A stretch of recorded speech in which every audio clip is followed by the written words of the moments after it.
پورا دین ہے جس کے اندر نماز بھی آتی ہے، روزہ بھی آتا ہے، معاملات بھی آتے ہیں، زکوٰۃ بھی آتا ہے، ہمسایوں کے حق بھی آتے ہیں، گلی کی صفائی بھی آتی ہے۔ تمہارے گھر سے اٹھنے والی شور کی آوازوں سے ہمسایہ تنگ ہے تو پھر بھی تم دین نہیں سمجھے۔ جنت کی جو تعریف کی گئی ہے، مولوی صاحب تو اکثر حوروں کا ذکر کرتے ہیں، لیکن جنت کی تعریف میں ایک جملہ قرآن نے یہ بیان کیا، لا یسمعون فیہا لغوا ولا تاثیما۔ جنت ایسا خوبصورت مقام ہوگا جہاں آپ کو ایسی آواز سننے کو نہیں ملے گی جو تم سننا نہیں چاہتے۔ یہ ہے جنت، جو تمہاری طبیعت پہ شاک ہو، تمہارے کانوں پہ بوجھ ہو، تمہاری سماعتوں کے اوپر گراں گزرے، تو جنت میں تمہیں وہ بھی سننے کو ملے۔ تو میں اپنے مبلغین سے خطباء سے کہتا ہوں کہ فل ساؤنڈ کیا ہوا ہو اور ایکو بھی اس کی فل کی ہوئی ہو اور چھوٹا سا کمرہ ہو اور آپ آگے منہ رکھ کے زور زور سے بول رہے ہیں اور لوگوں کے دل ڈول رہے ہیں اور آپ سمجھتے ہیں یہ تبلیغ کر رہے ہیں۔ یہ تبلیغ نہیں، یہ بدتمیزی کر رہے ہیں۔ اللہ نے قرآن میں بولنے کا بھی سلیقہ سکھایا، کہا کہ تمہاری آواز بہت بلند نہیں ہونی چاہیے، بدترین آواز فرمایا گدھے کی آواز ہے، وہ چیختا ہے چلاتا ہے۔ تو کبھی ضرورت کے تحت آپ بلند بولیں تو وہ امر آخر ہے۔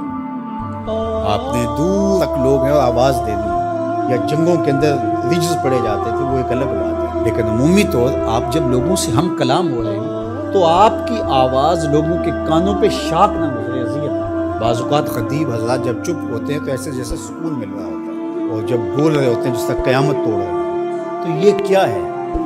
جنت کی یہ تعریف ہے، لا یسمعون فیہا لغو، اس میں لغو بات سننے کو نہیں ملے گی۔ تو یار پوری زندگی کو، پوری دنیا کو جنت نہیں بنا سکتے، مسجد کوئی بنا دو جو ہے ہی جنت کا ٹکڑا ہے، ریاض الجنہ اس کو کہا گیا۔ تو دین ایک مکمل اور پورے پیکج کا نام ہے۔ تو ہم نے کسی نے ایک پہلو کو لے لیا، کسی نے دوسرے پہلو کو لے لیا، کسی نے لباس کو دین سمجھ لیا اور کسی نے جو ہے وہ کسی اور چیز کو، کوئی حقوق العباد پہ رک گیا اور اس نے حقوق اللہ کی نفی کر دی۔ یہ بات ذہن میں رکھیے، حقوق اللہ حقوق العباد سے فائق ہیں۔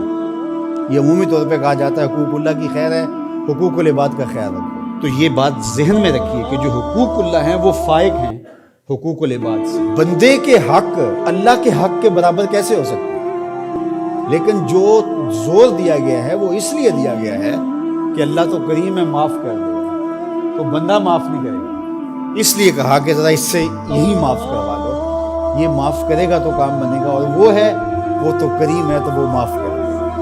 تو اس کا یہ مطلب نہیں نکلتا کہ اس کے حق کوئی کمزور ہے، اس کے حق بندے سے فائق ہے، اوپر ہے۔ تو اس لیے یہ بات ذہن میں رکھیے کہ دین ایک مکمل، کامل، اکمل اور پورا پیکج ہے جس کے اندر سارے پہلو پائے جاتے ہیں، اور ہم ایک پہلو کو بعض اوقات لے لیتے ہیں اور ایک پہلو کو نظر انداز کر دیتے ہیں۔ اسی طرح دین کا کام کرنے والے بھی، ایک تنظیم ایک پہلو کو اجاگر کر رہی ہے، دوسرے کو چھوڑ رہی ہے، دوسری ایک کو اجاگر کر رہی ہے، دوسرے کو چھوڑ رہی ہے۔ تو ایسا نہیں ہے۔ ہاں، کسی بندے کی مہارت کسی ایک شعبے میں ہو تو ظاہر ہے وہ شعبے کے اندر کام کرے تو وہ ایک الگ بات ہے، لیکن وہ باقیوں کی نفی کر رہا ہے اور جو وہ کر رہا ہے اس کو کہتا ہے کہ اس کے علاوہ دین ہی نہیں ہے، تو وہ دین کو سمجھا ہی نہیں۔ تو دین جو ہے وہ پورے نظام کا نام